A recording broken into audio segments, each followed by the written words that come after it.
told your friend you're not okay? And tell me what's wrong and why you never said you felt that way. And guess you're trying to stay strong and fake a smile until I look away. But I've known you too long, it hurts to watch your blue. नमस्कार, स्वागत आहे आपल्या नवीन recipe मध्ये. तर आज आपण पाहणार आहोत फ्लावरची सुक्की भाजी कशी बनवायची. त्यासाठी येथे मी मीडियम आकाराचा एक फ्लावर घेतलेला आहे. त्याचे असे बारीक तुकडे करून घेतले. कढईमध्ये मी गरम पाणी करून घेतलेला आहे. आपण जी फ्लावर कट केलेली असे तुकडे ते या पाण्यामध्ये टाकणार आहोत. म्हणजे स्वच्छ धुवून निघतील. 2-3 मिनिटे ह्या गरम पाण्यामध्ये आपण ही फ्लावर ठेवणार आहोत.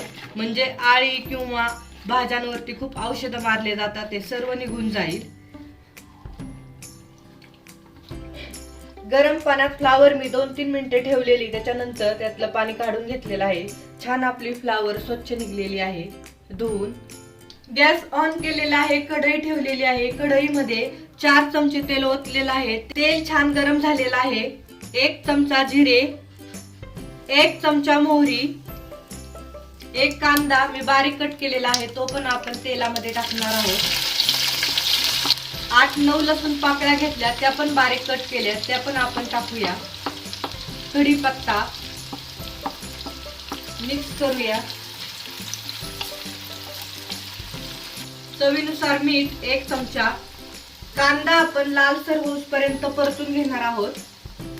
कांदा लसूण तेलामध्ये छान परतलेला आहे. आता आपण यामध्ये 1 टोमॅटो बारीक कट केलेले टाकणार आहोत. टोमॅटो पण छान मऊ होईपर्यंत परतून घेणार आहोत. टोमॅटो पण छान मऊ होईपर्यंत आपण तेलामध्ये परतून घेतलेला आहे. आता आपण मसाले टाकूया. 1 चमचा हळद पावडर, 1 चमचा घरगुती मसाला, 1 चमचा लाल तिखट, 1 चमचा काश्मीरी लाल तिखट. याने भाजीला कलर खूप छान येतो. मिक्स करूया.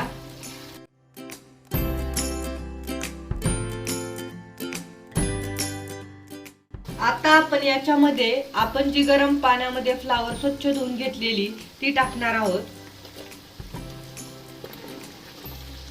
मिक्स करूया.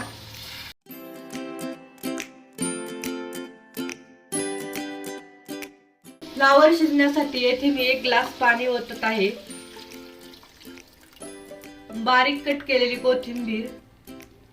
5 मिनिटे आपण ही फ्लावर शिजून घेणार आहोत. गॅस मीडियम फ्लेम वरती ठेवलेला आहे.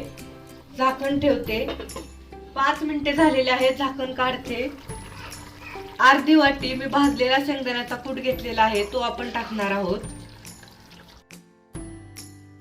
याच्यामुळे भाजी छान घट्ट होण्यास मदत होते. मिक्स करूया. आणखीन आपण 2 मिनिटे भाजी शिजून घेणार आहोत. झाकण ठेवते. 2 मिनिटे झालेले आहेत. झाकण काढते. भाजी छान शिजलेली आहे. जास्त पण फ्लावर शिजवायची नाही. छान आपली भाजी अशी शिजलेली आहे. खूप पण नाही अशी शिजवायची, त्याची चव नाही तर बिघडते. भाजीला कलर पण खूप छान आलेला आहे. डब्यासाठी सुक्की भाजी आपली अशी परफेक्ट तयार झालेली आहे. जर तुम्हाला लहान मुलांना ही भाजी डब्याला द्यायची असेल तर तुम्ही तिखटचं प्रमाण कमी करू शकता. बारीक कट केलेली कोथिंबीर वरून टाकूया थोडीशी. अशा प्रकारे आपली फ्लावरची सुक्की भाजी तयार झालेली आहे. तुम्ही पण घरी नक्की ट्राय करा आणि कमेंट मध्ये सांगा फ्लावरची सुक्की भाजी कशी झाली ते. हा व्हिडिओ आवडला असेल तर लाईक करा, शेअर करा आणि आपल्या चॅनलला नक्की सबस्क्राईब करा. थँक्यू.